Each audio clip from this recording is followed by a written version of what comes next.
Yes, ma Johnny Blackwood Suba amosu kamoro amora ma untie noimore oyawre nikech nitie kuonde opogore opogore ne joma nena sani ma piny otieno gwengi, joma piny kokoru, amosou ni oimore kendo oyawre. An gi weche moko madwaro address ka, ok ging'enyruok. Mokwongo, akawo thuolo makende mondo agone erokamano jogo ma watch LTN, mano YouTube channel mar Omali Nas, kendo jogo ma watch wende mag Amiso Thwango e YouTube channel mar Amiso Thwango, gi johera te mag Kangeso, Angla Fighters kod LTN. Agonu erokamano maduong'. Mar ariyo, weche osebedo mang'eny mawuok koni gi kocha, to gisebedo in between Amiso, Omali Nas, Saron kod manager mar Amiso Thwango. Weche gi nochakore chon matin but ne giduogo giling'. Bang' ling' gi kendo gichakore kendo. E piny mwadake ni ji chwanyore. E piny mwadake ni ji kosana kendo ji nyalo ling' gi ng'ato. E piny mwadake ni ji osewene ji kosagi ma ji okware ng'uono. Amiso ka nogolo wer, fan ne miluongo ni Sharon no claim ni werno mare. But wuon wer to ng'eyo lengo mane manogolo go wer gi message mane manodwa timo ang'owa kete it jopiny. Koro kwayona ne en achiel ni kopo ni nitiere beef between Saron kod Amiso, it is high chance ni mondo mi Saron omany Amiso mondo giwach go wachni. Ken wach minyalo wach to rum to mondo mi orum. To ken wach mi ok nyal wach to rum, to mondo mi koro ng'ato o decide on what to do is either oling' gi beef ni kata omany a neutral place mondo mi gikware ng'uono. Ang'o miyo awacho kama? Muma owacho ni kopo ni ng'ato kosoni tidhi ikwaye ng'uono to tamore weni, to en ema odoko jaricho. To onge gima lit kinyalo dhi e social media tiwacho gik ma ne ok nitie in the name of ni mondo mi koro gibedi. Ne Sharon, loso brand ok yot. Loso brand ok yot. To both of you, is either Amiso and in, loso brand ok yot. Mondo mi Amiso luongre ni Amiso Thwango, mobed gi band mar Kangeso Angla Fighters, ma koro bed gi brand as Amiso Thwango, mo own the band. Loso brand ok yot. Kaka bedo jamoko ok yot, e kaka loso brand ok yot. To nakwayi gi muolo ni kopo nitie kuma Amiso nokosonie, please many Amiso. Ujie adi? Solve the issue. Ka issue was in between you and the manager, please many Amiso Thwango to mondo solve go issue gi. I'm not happy ka issue owuok to ni nyaka tere mana social media. Ni issue owuok nyaka tere mana social media. Nyaka land e Facebook, nyaka land e YouTube, nyaka land e TikTok. To ni mondo mi, that's not the right way to solve the problem. Ng'e ni media ok riambi. Media ok riambi. Ne jomo osebedo ka watch in interviews mag some politicians, mok adwa luongo nyinggi.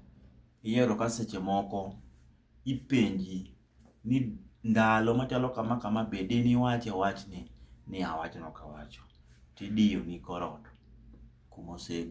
kuma obedo displayed, wiyi kuot.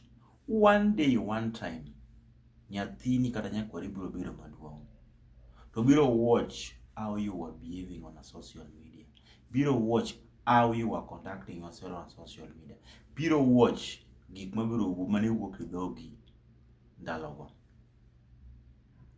I don't want to defend either Miso or Sharon, but gima temo wacho ni if any case ungi beef kata disagreement in between both parties, please kik idhi social media. Social media osegolo dug jomoko ma ka ng'ato neni to ok oneni in the perspective of a human being, oneno mana dugino. Ang'eyo ni ka gik moko iwacho to iwacho ni wach marach trend fast than wach maber, kendo ji nyalo gombo ng'eyo more about wache marichogo, but ok gikel ga ne ng'ato umaarufu, ok gikel ne ng'ato dongruok. Ang'eyo in this era people have been yearning to listen to weche moko maricho, but ng'ina jothumbe mosegolo thumbe manigi dirty language, gi trend for a certain duration aso kargi rumo ni chup. To nitie jothumbe masani kata kogoni thum manogoyo 2015 tiwoni koko gol e studio.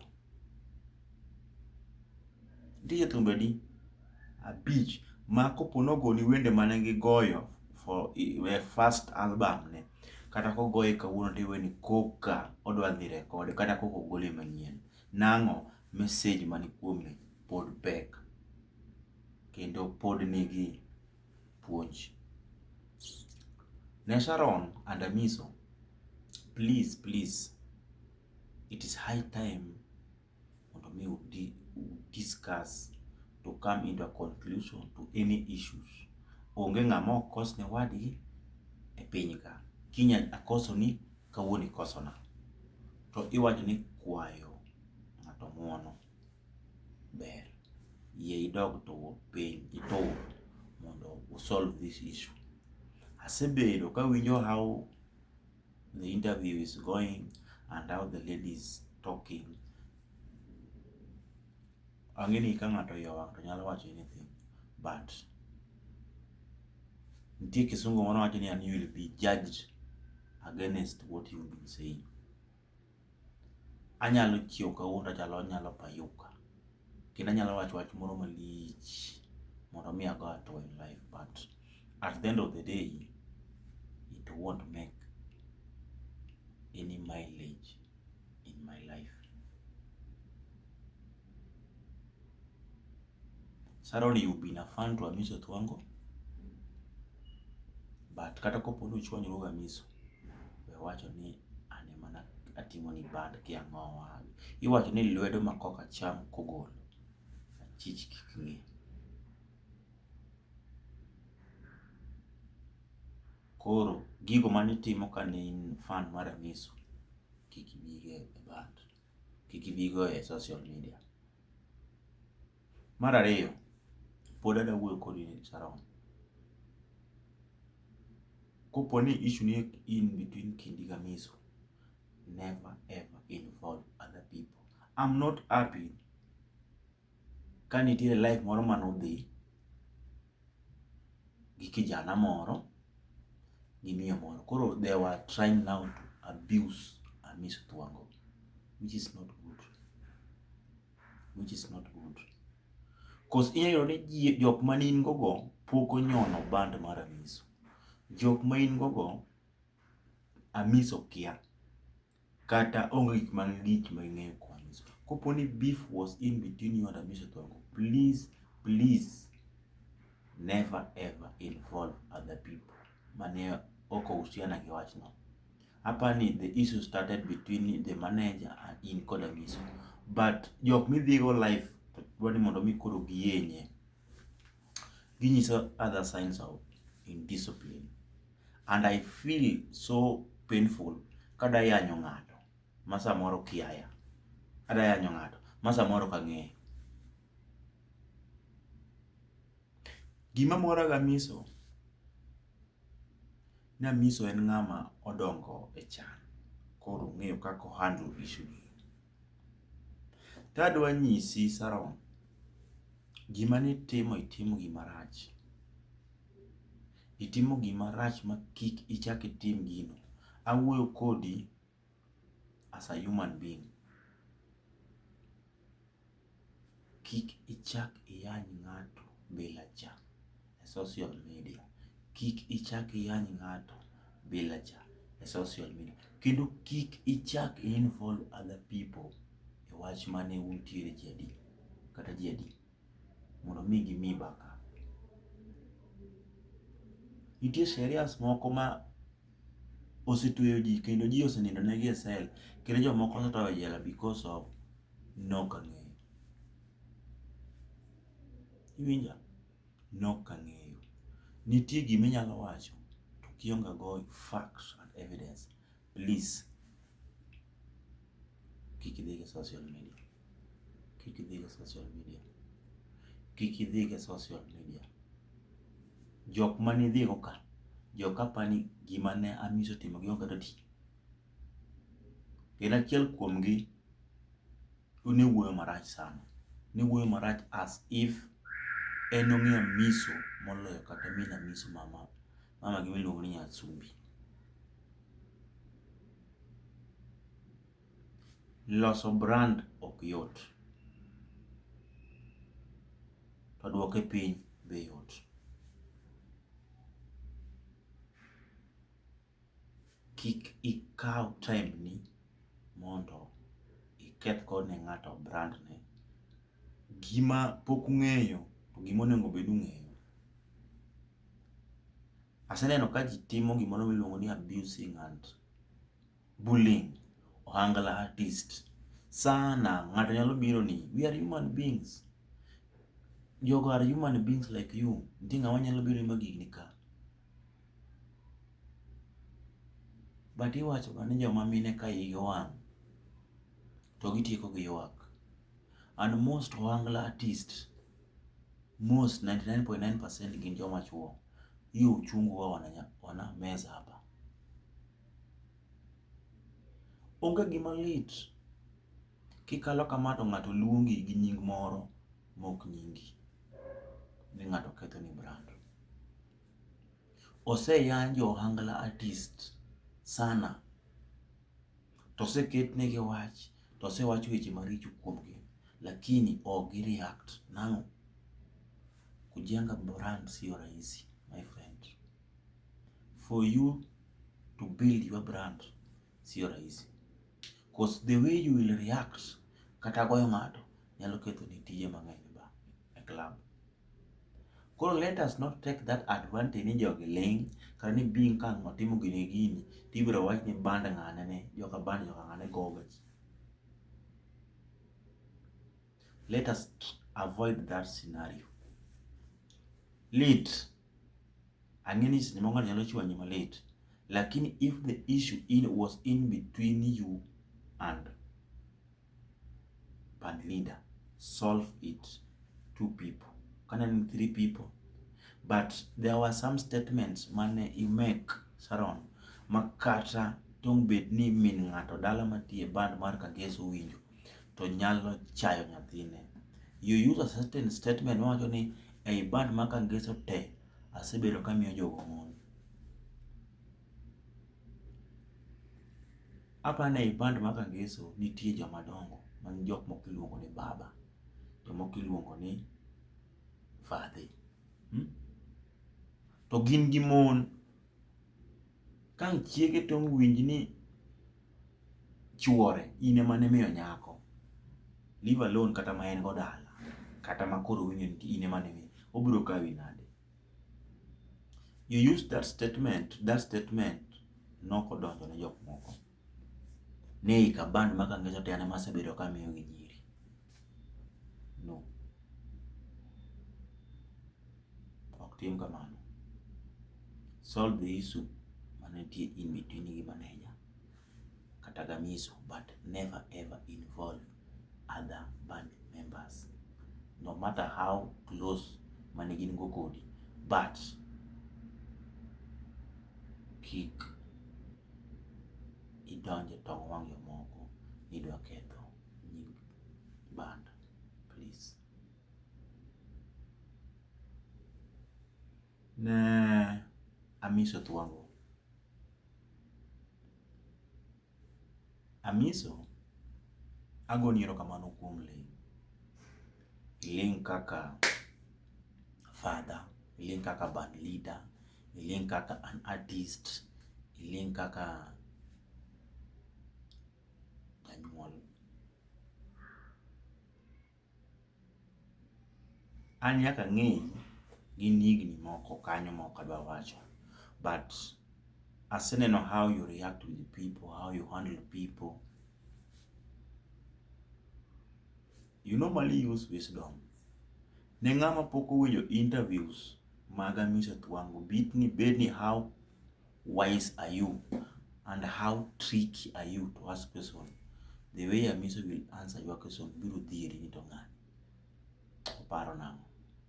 Oduoki ga lot of wisdom sana makati ipenj Simi Kenya, ipenj Victor Msafi, ipenj Omari Nas, ipenj Msuka Kibao, idhi penj nyaka Jaramogi kuom osetime interview. I'm very happy and I'm very jovial how you react.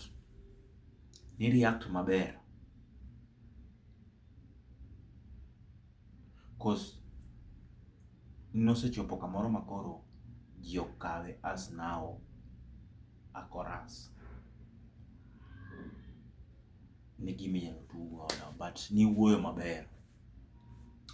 En mana ni ing'ama dhano inyalo wang'. But nakwayi gi muolo mari ni you as artist, calm down, try to meet Sharon, solve the issue.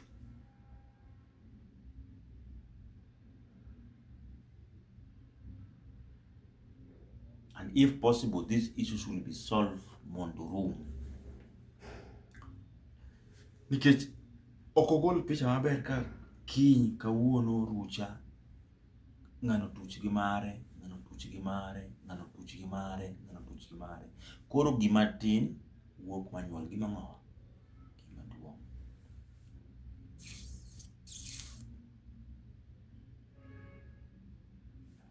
Kaka in band leader manigi duol e band mar Kangeso, kendo nigi duol e dala ni Kangeso dala, Migori County, Rongo, I don't know. Take your time, solve the issue in between Sharon. If ng'ato ok dwa wene wadgi richo kata ng'ato ok dwar accept, but it will set you free. Koro from that point, ng'ata biro wuoyo wachno, to koro obiro bedo ng'ama nigi wachne moro beyond that. To Amiso in ema ng'ama kata chwanyre gi ng'ato to ok nyal ringo dhi e social media wach ni ng'ano timona gini, ng'ano timona gini, ng'ano timona gini, ng'ano timona gini. You've been acting wisely, but bedo ni ling' ji nyalo pushi. And you as a band leader, ibe ne gika makore temo mondo mi tim ang'o, you protect your brand.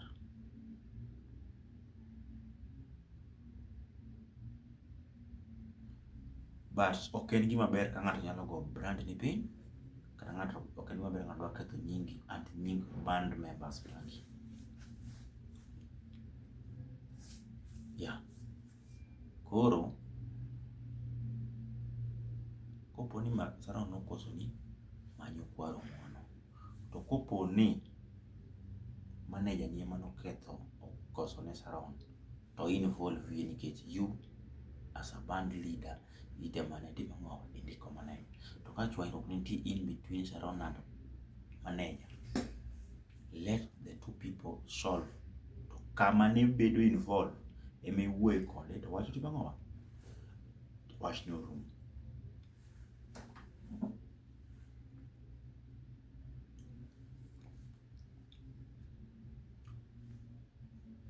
Ne Sharon, kaka nasewacho, kaponi nitie gima chwanyi Gamiso kata manager mare, solve. Kik involve Monde Amiso. Monde Amiso ok nie social media mondo mi nyingi okethre.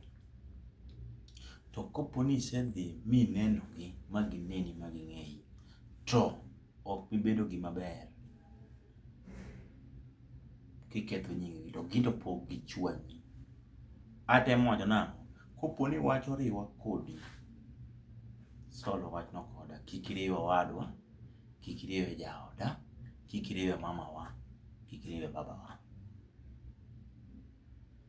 And the entire social media users, there are two sides of people. Osetamo ga jomoko ng'eyo.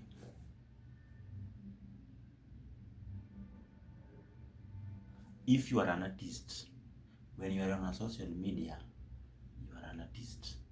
Back at home, you are a father, you are a husband. And nying tebe change.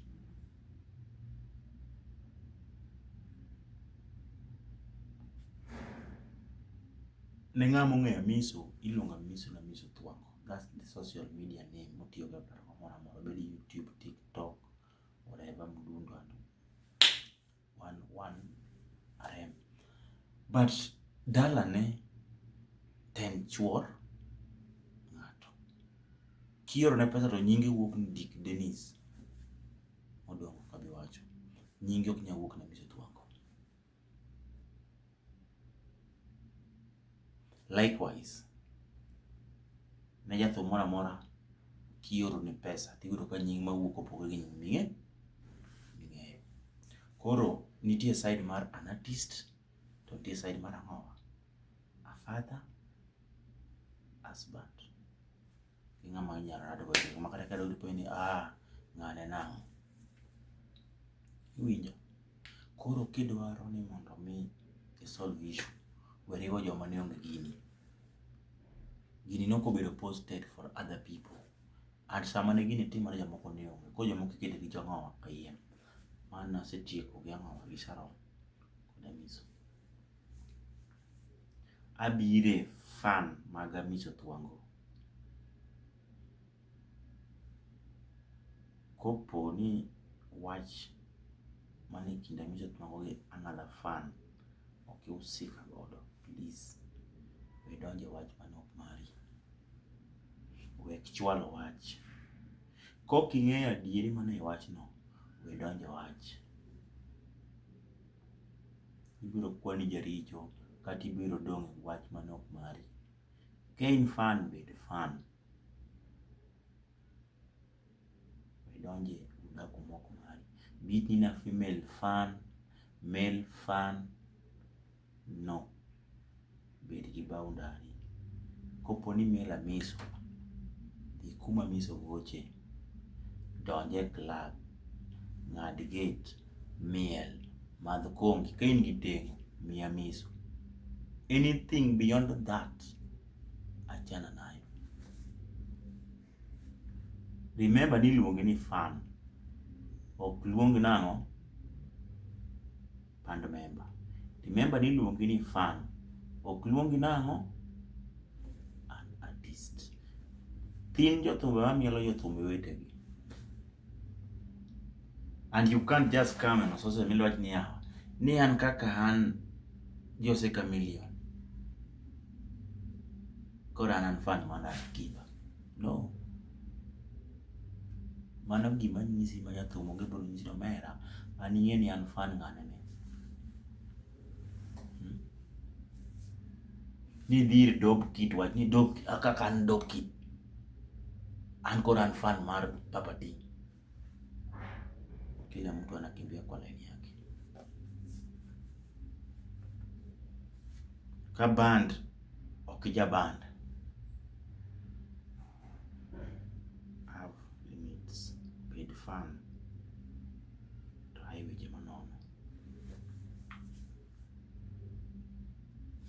Abiro ir Omari Nas, iluongi ni Omari Nas, chieno jia mane mbele. I don't know. Omari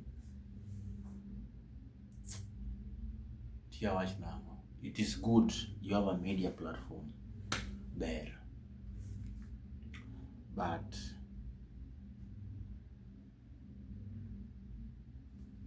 gima temo jiwi onego bed ni koro ibitim. Bedo gi media platform ok rach. It is a place where people will go and air their views. Kata ka ng'ato nigi ohande moro nyalo lando. But any issue madhi riwo two people mane samoro kosana somewhere, if possible, let the two parties be there. Let the two parties avail themselves. Why am I saying this? Ki interview ng'at achiel to ng'ato biro wacho side ne. Ki interview ng'at machielo separately obiro wacho side ne. Koro utashindwa idhi side mane, and the listeners kaka joma biro winjo, audience, gibiro dhier ndo ere ng'ama wacho adier to ere ng'ama riambo.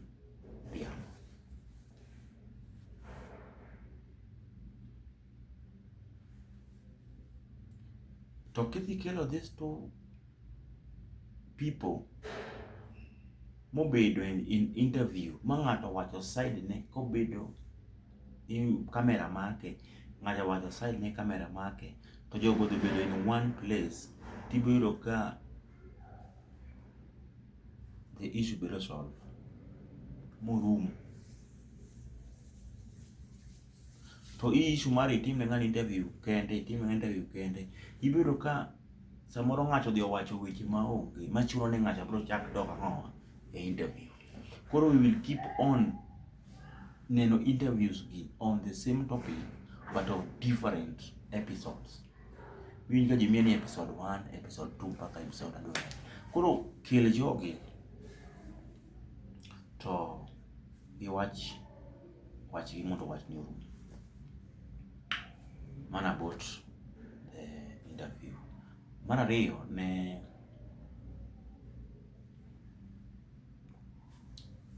parody. Ang'eyo ni in the parody cartel. Kendo wiyo ok nyal wil ka chiencha wan kodi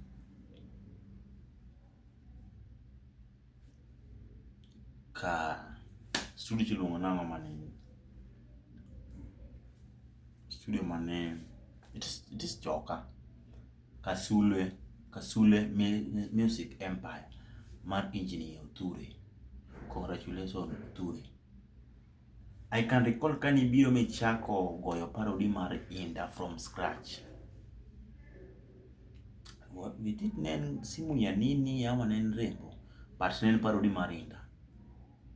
To nawinjo kaka ichako we from scratch, kaka Othure be loso ni beats mitieko ma an emana mako ni video. I know your capability, kendo ang'e ngufu ma in go, kendo ang'e talent ma in go parody. Inyalo record it what one of the Saturdays towards December.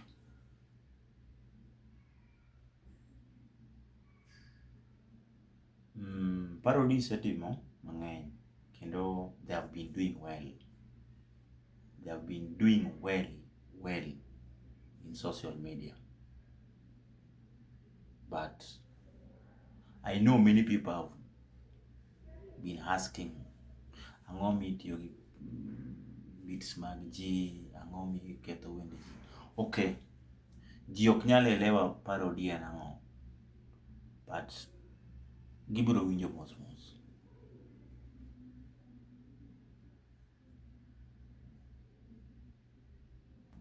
Koro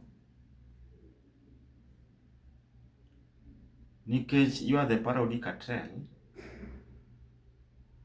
let it remain like that, but try now to change the style. Kani golo parody mar ong'erni,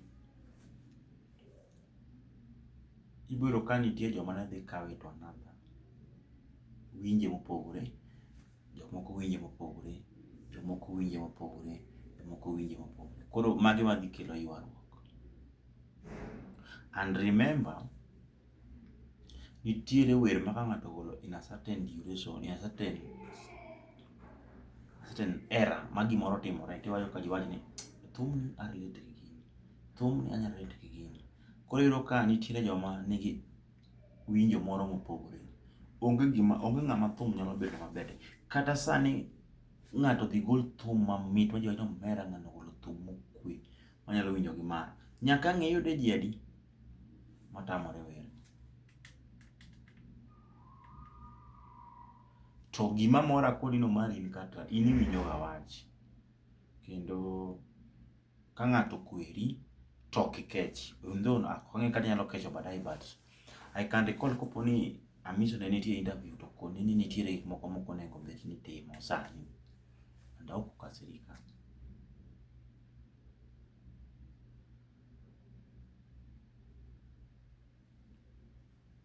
Koro,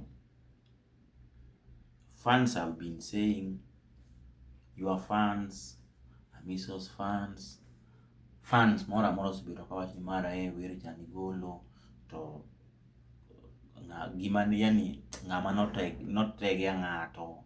Koro mana kaka ji osebedo ka wuoye. Ok ni gik ma koro awacho gi pok owinjo, gin gik mosewinjo. To ang'eyi ni ng'ama dok chien kendo winjo mari liw. E ndalo mase interact kodi, winjo ni liw to ok imak wach. Ok imak wach. Unless ni koro nitie ng'ama koro timo ang'o, ogikni.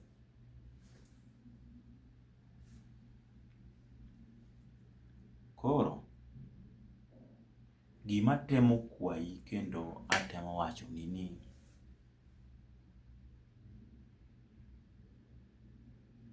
ija media,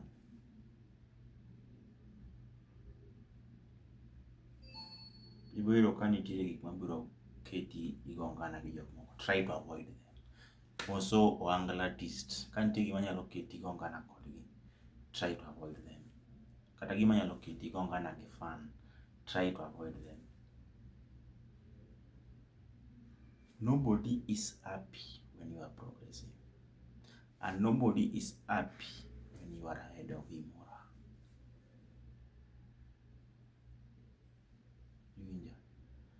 And I know very well how to build a YouTube channel. It's not a one-day thing. It's not easy thing. It's not 400-kilometer journey. No. It needs a lot of time, resources, deep thinking capacity. Omariya mabor YouTube ni. And you know some of the regulations pertaining YouTube channel.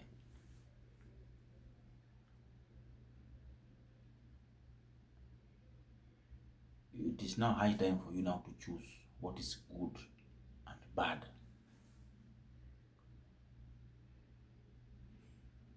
And according to my thinking, atemo kwaini that things now you should now decide on. I will post this and not post this. Why? For you not to have issues with artists. Umada nyalo biri kata kawuono ni an gwach mara wacho. Wayini nyaka kora wache. But inyalo bedo ni isenono adieri. Miyudo ka gino samoro en gima adieri. Koro imiyo thuolo miya wache. But gik mabiro wacho abro chako ni makoro na adier, but hapo katikati abro wacho gima ne ok anyisi sama timo ang'o, akwa interview. Koro samoro gini biro kelo ang'o, wach baadaye. Nang'o, hakuna mwenye anataka anikwe kwa social media. Nitie wach minyalo wacho kuoma, onyalo wacho kuomi, to nitie wach moko ok anyal wacho kuomi nang'o, due to the respect man godo. Koro nitie gima anyalo yie mondo ang'o, owuog e social media. And I know you have rights and power to edit where possible. And if kama nyalore, to bediuru gi agreement with the ng'ama itimo ni interview. To nyisi ni adhi wuoyo ewi topic ni, to ubedo gi agreement undiko piny ma I will not go against our agreement. As in, for example, atiyo band mar Uma Basement. Let me use band mar Uma Basement for the example. Tabiro wacha shida Uma Basement. But ok bi gik ni kwa adwa involve ni adwa luongo nying other artist, kata dhi luongo nying band leader, band member moro matiyo e band moro mane ok ohusika godo. Mano koro you are now going outside the agreement. Ang'o miwacho ma? Mae makelo chwanyruok. Nang'o?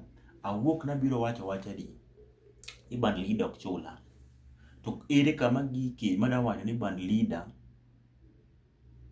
nindo gi fan, band leader nomaya nyako. Mano be gima nokelo adier sama notimore kodi agreement. Koro atemo kwayi ni kopo ni atimo interview ne ng'ato mokwayi interview, to ndikre uru piny. Unanielewa?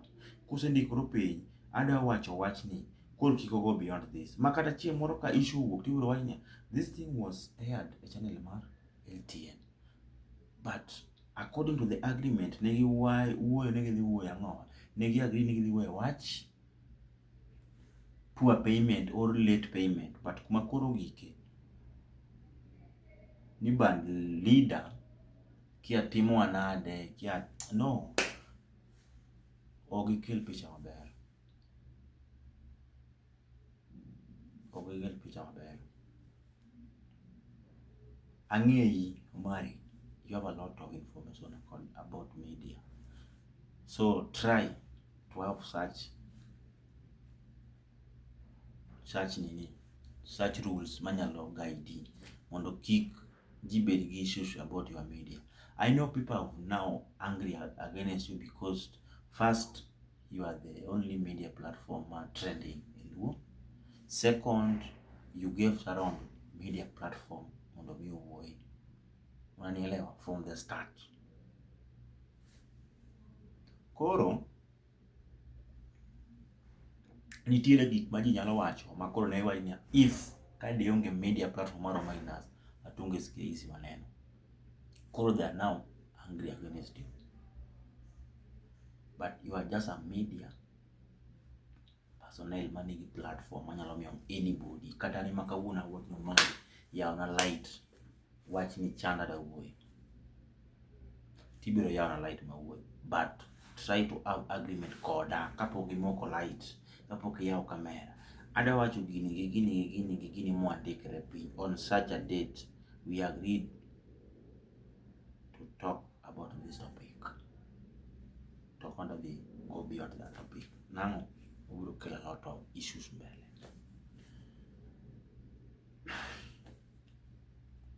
Katieko, ich wang' ng'eny. Ich wang' nyalo miyo iwach gik mang'eny.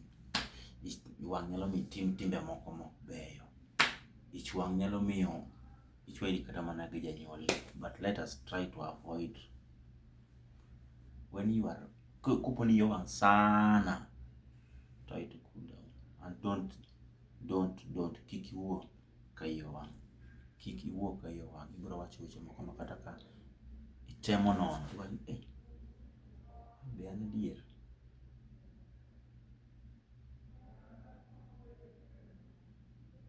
To ibiro wacho ni ngawach.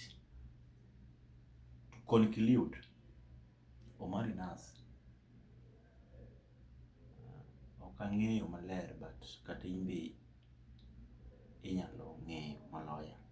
Kopo nitiere chwanyruok moro amora mantie in between in kod Hamiso Thuango,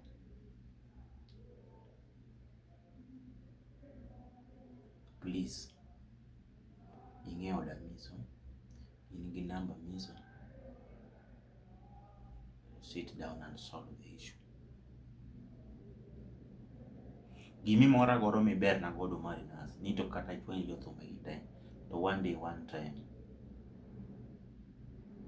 ibiro square issue nikech I can recall there was a time mana neni ka you were live streaming ya od jathum moro dho nduoko ka ochwanyoru but aneno ka ti wuoyo. Piny mwadake ni kik ibed ni gik mang'eny turo chunyi, like kuna beef na mtu, kuna grudge na so and so. Sit down and square the issue. Tur ok omini kore ng'ama fu, to kwayo ng'uono bok omini you are so weak. Go and ask for forgiveness. If the other party is not ready to forgive you, acha bebe hiyo mzigo, lakini kwako umeitoa. To an gadieno Marinas kawuono kidhi manyo Hamiso Thuango to ok onyal tamore winjo wachni. Bora ni isedhine ni wuod Kangeso, I've accepted my mistake. Ta apologize. Ni ye ng'uona an dhano atimo ng'owa, dhano koso. To kantie kuma Hamiso be nokoso nie, to kwaru kode. To I hope nubiro bedo osiepe. Piny ka osiep ber, osiep osekonyo kuma bor, osiep osekonyo ji, osiep osekonyo ji. Osiep ok ochuno nyaka okonyi financially. Koro weya kora awuoya. Osiep ok ochuno nyaka konyi financially. Osiep nyalo ng'adoni rieko sama yoro dinore. The advice my friend can give you nyalo konyi. So let us not treat joma warado godo accidentally. What am I saying? Arado kodi kata ka jawa, arado kodi kata ka line mar jo CDF kata kana ng'owa, arado kodi e bank, arado kodi e chiro, arado kodi line kwa pango mondo idho gari, arado kodi e gari. Let us not treat ng'amirado godo as enemy, stranger. One day, one time, ibiro wacho ni gima wacho ni gima nigi ng'eyo. And I can testify ni ng'ato nasarado godo and he changed my life. He changed my life. He changed my life and he was not my relative. Onge kuma nang'eye and I met him through somebody. Why? Na tulikuwa tunawasengenya na Kijaluo, kumbe negi winjo Dholuo. But distance man ko kodgi nok nyal winjo gima giwacho. Koro the way I dressed nenya nitina Jaluo nikech narwako nanga kogalo, gugudu machalo gugudu kogalo, but nantiere pap moro. Tajano nyiso ni the day I met that guy, it really changed my life. It really changed my life. That was the year 2017, late 2017, 18. The guy really changed my life. Till 2019, July. The guy really changed my life. Why? Nikech kana rado kode, I never took him as a stranger and he never took me as a stranger. Cause inyalo neno sandan gawuono to kiny nanga ni yech kiwuok ni titi paro ni tada mako nanga ni gamo pachi dhi pana neno sandan mara ng'owa stairs nyoro kidok kidok. Let us not treat joma yado godo as strangers. Try to listen to their sides and make conclusion. Ang'eyo ni gik mang'eny to ketho osiepe. To osiep rito tek. Osiep rito tek. Amor gi wuod Kangeso chalo ni omera. anyalo negora ni an osiepni. Makata ka ji obiro to penja ni omera, be albino josiepni? Omera albino osiepna marach. But kidhi ir albino to en ni omera, an Johnny Black ok en osiepna. Osiepna mang'eyo nyalo bedo Stephen Oginga the Governor. Mano osiepna mangita gi denda. Nang'o? Samoro nitie kuma Johnny no kata ng'owa gi albino. Rito osiep tek, to rito osiep mag loso osiep be ok yot. To gik maketho osiep gin gik matindo tindo. Koso bedo jaadier.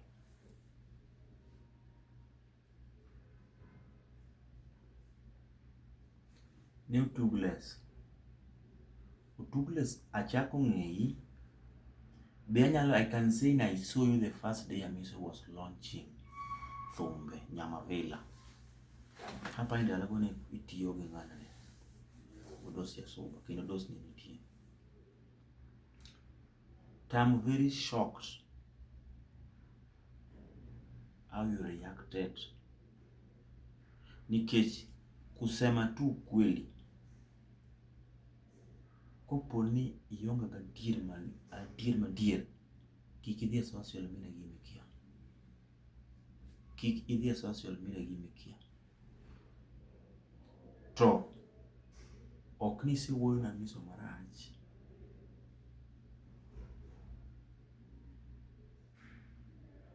Gima akwayi,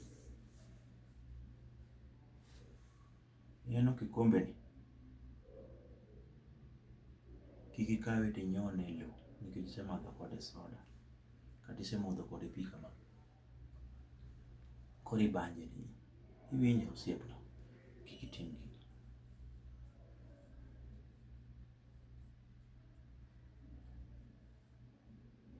Par kuma Amiso ae kodi. Par kuma Kangeso Band oseae kodi. But koponi in gi beef kata bed mani wuok e band moro, nyadi mang'eny gini timore Ohangla industry ni kopo ni awuok e band moro to nyaka adhi mana e social media chieng' moro awach ni an awuok kuma basement nang'o, nok chulwa, dugi kedo gi kech. No. But bedo band leader ok yot. Wanyalo ting'o dhano madhi dak bedo go Mombasa dala dik. Mating' dhano dhi gogo Nyanza tour. Sio rahisi. Wero gin adi? 5 to giromo.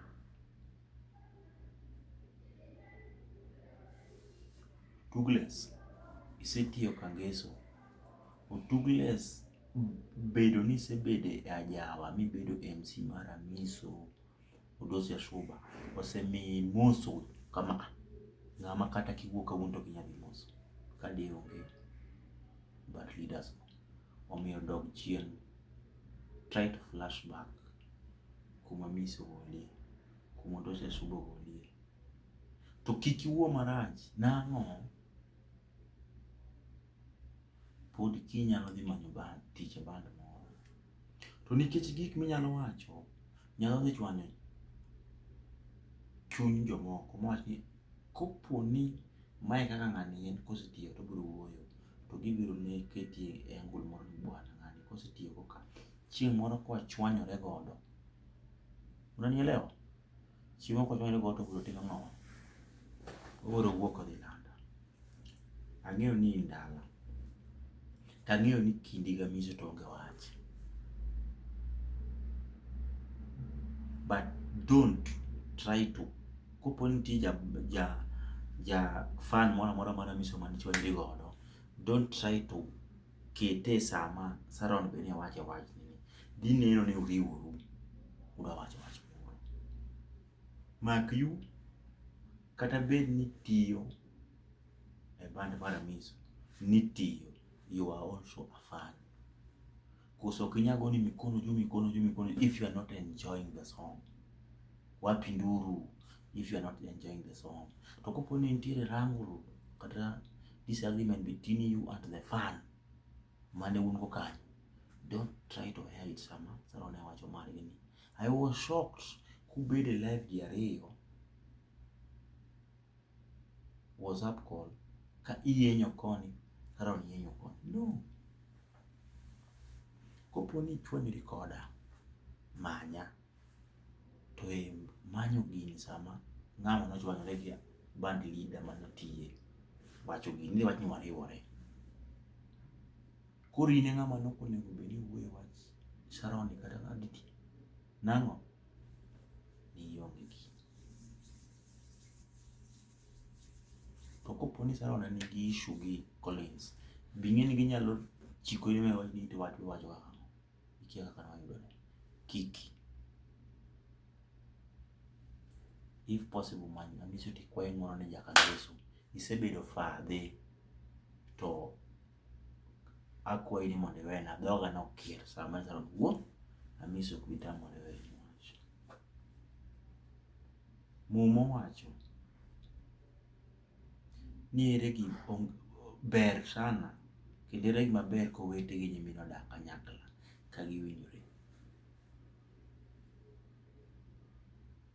Iwinja, mag piny gin gik ma ji weyo. Mag piny gin gik ma ji weyo kendo buro loyo gi seriously. But kiny ni rad gi ng'ato. Ekona kama dinji adi, to in ema ni provoke. In ibiro yagi ng'wech to samoro en bonge kod issue.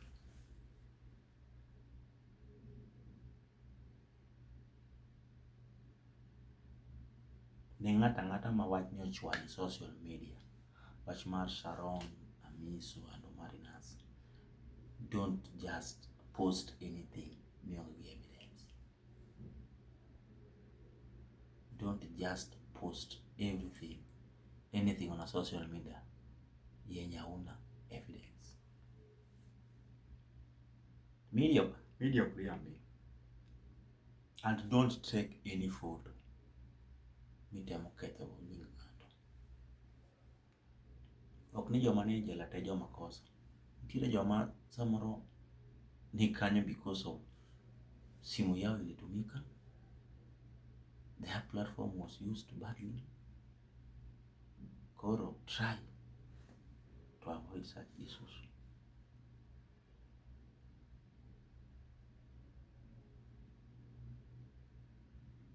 Kware uru ng'uono, dak kaka ne un, beduru osiepe.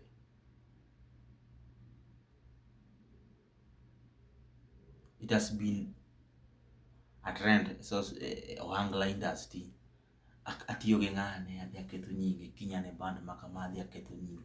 Koro adonjo e band gimoro amora gi nying ji.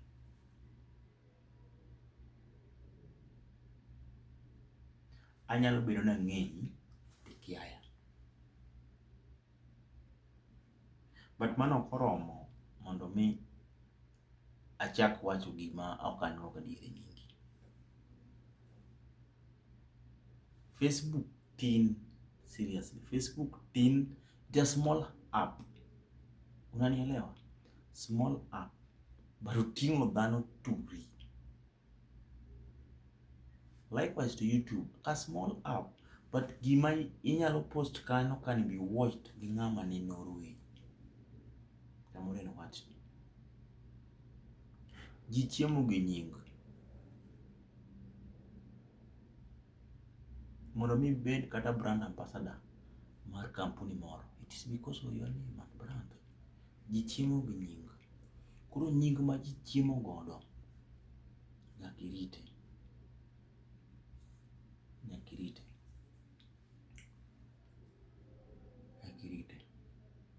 Koro whatever you post on YouTube, whatever you post on Facebook, whatever you post on X, try to analyze it. Inyalo bedo ni gombo dhi viral, but What next? I said the viral, what next?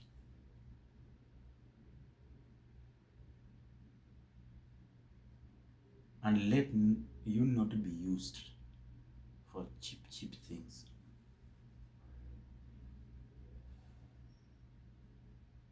Pare ni nyaminu kata wadu miketho nyinge kata mama unge feel naje. Inyalo doli ne social media but ikia ni mari bine social media, jaduong' bine social media, ori nie social media. Samoro kata man a father to nyako ma guori do nyuomo nie social media to ng'ei tikia ne joluo. TikTok nokel for a platform inyalo ji promote biashara yako, and I'm very happy how other tribes have been using social moso TikTok. Gichie maber kendo gilando biashara ma.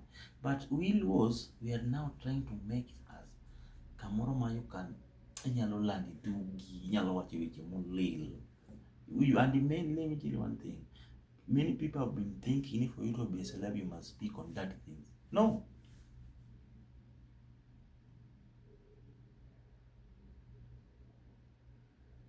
Inyalo wuotho duk ti trend nyaka godhiambo ting'eni dhi maki teri madhare dhi ning'i ka be obwongo ni ler, to koyudo ko obwongo ni ler tiwuotho duk itemo nyisa ni koda dhi trend. Let us use social media mondo konywa mondo dongo. Like me, I can say social media nini TikTok osekonya ga tik moko ma asetemo fuatilia ma when I go physically samoro ne kata gima ne dhi nyiewo to ng'ato ne dhi gonga nikech idhi physically kaka nolando gino kata nikia kata kama gigo iuso, to kitiyo gi social media marach moso TikTok you will trend for a short time to kata ji biro ng'eyi ni jawuoth duk cha. And when an issue owuok, try to analyze it and try to react on it with a lot of wisdom. Ne joma kia iluongo ni Johnny Blackwood Suba. I have a YouTube channel. Iluongo ni Johnny Black Official. You can go and subscribe, watch, comment, like, share. Facebook iluongo ni Johnny Blackwood Suba bracket japiny ariyo. You can follow me there. Watch ma wuoye kawuono ni ok awuoye ni an e side mar ng'ato na an e side mar ng'ane. I was just trying to make things to be clear and attempt miyo ng'ato advice how we should now wadak ng'ato.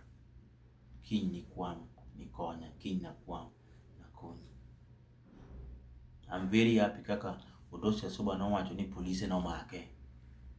Chamizo tuonge mano dhi okonye ka polise omake. Nango nikech nong'ene one day one time chieng' mona kwam tang'o omiso ne kwam dongo ne mane konya. Odosia Suba mane konya. Koro ne johera mar LTN, johera mar Amiso Twango Kageso Angla Fighters, let us cool down, aduok temper wa piny. Ang'eni ka ng'ato ywak nyalo wuoyo marach. Let us cool down and levelize everything and make correction where possible. Let us subscribe to YouTube channel of Amiso Twango, and we subscribe to YouTube channel of Omari Naz, LTN and Omari Naz, and let us support these people. Both of them have been good to us. Both of them have been our friends. Let us not bring issues that will itajenga ukuta in between. Kono biro bedo ng'ato biro bedo gi grudge wadi ino ka wuok kodi nono. Both of these people have been our friends. They have been our friends. Let us support them. Give them support where possible. And Amiso Twango is planning to launch Wendege Moko. Let us go to his YouTube channel, we subscribe, we like and we view and listen to songs. But let us not make a lot of judgment on what you don't know. when Amiso was composing song, ene manong'eyo gima nobiro e wiye. Let us not judge wendege. Kao kamano, Nyasach kwe mondo oritnau, bedna kodu. Ne jogo ma winja, gima biro winjo kiny baadaye, Nyasach kwe mondo oritnau. Oriti uru.